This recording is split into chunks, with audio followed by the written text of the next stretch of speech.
So finally, after years and years of waiting, Xiaomi has launched its flagship smartphone in India. The Mi 10 5G is here, so let's quickly unbox it and give you our first impressions of the device. So the box has all the usual things mentioned on it. We have the coral green variant with us. So let's just cut through the seal. And the first thing we get is a USB-C to 3.5mm adapter. And it's really nice to see that Xiaomi is still including this in 2020. Other brands, please take note of this.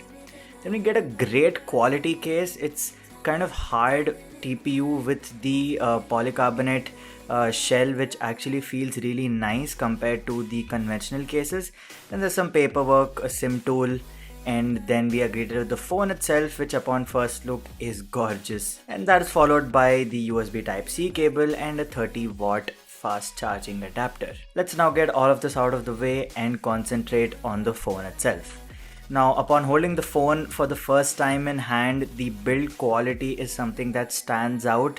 The phone has a really nice heft to it and feels really good when you hold it in hand. The glass back is curved on the edges, which makes it easier to grip the phone. And when you hold the Mi 10 in your hand, you will actually realize how nice and premium it feels. Now you get your conventional ports. The Type-C port is at the bottom along with the SIM tray, as well as the primary speaker grill, and on the top we get a secondary speaker grill, so you get a dual stereo setup along with an IR blaster and a secondary microphone for noise cancellation. On the front is a huge display on the Mi 10 along with a punch hole cutout on the left corner, which according to us is a nice placement.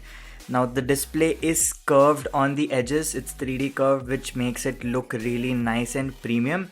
And along with that we also get the 90Hz refresh rate, which makes the display really smooth and nice to use, especially if you're scrolling.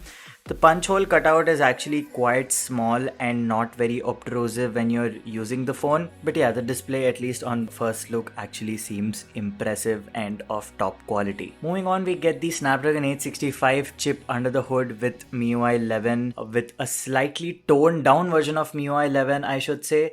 That's because you don't get the stock MIUI apps, at least not everything. So you get Google Dialer, Google Messages, Chrome as your default web browser, etc., which is nice to see. You also don't get any ads, thankfully, on the UI on the Mi 10, which is kinda understandable given that you're paying 50,000 rupees for the smartphone, so obviously you're not gonna be sold ads in the UI.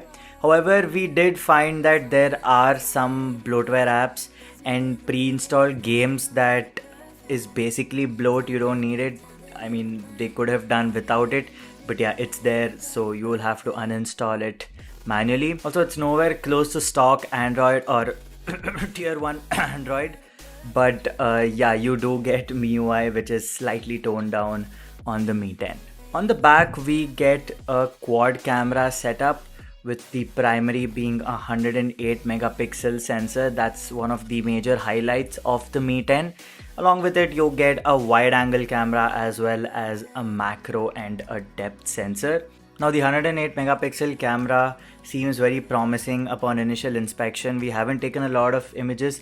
Here are some samples for you to take a look at that we quickly shot before shooting this particular video, and the detailing actually on these shots seem really nice. We will be testing out the cameras in detail. Also, if you want us to compare the cameras on the Mi 10 with any other smartphone, please let us know in the comments below and we will make it happen real soon. On the front, we get a 20 megapixel selfie shooter embedded in that punch hole display, which also looks quite nice. Now, powering all of this is a 4780 mAh battery, which supports up to 30 watt wired and wireless charging. The 30 watt wireless charging is actually pretty cool, and we really hope to see more phones adopting this technology in the near future.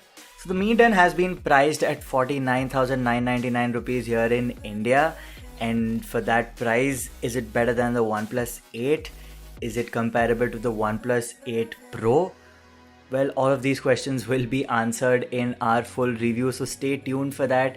Make sure you hit that subscribe button so that you don't miss out any of our videos and coverage on the Mi 10. Also, while you're at it, make sure you hit that like button to appreciate the content that you just watched, and maybe share this video with your friends to let them know how the Mi 10 is and whether they should buy it or not. If you want us to pit the Mi 10 against any other smartphone in this price category, do let us know in the comment section and we'll make it happen. Thank you so much for watching, and we'll see you around.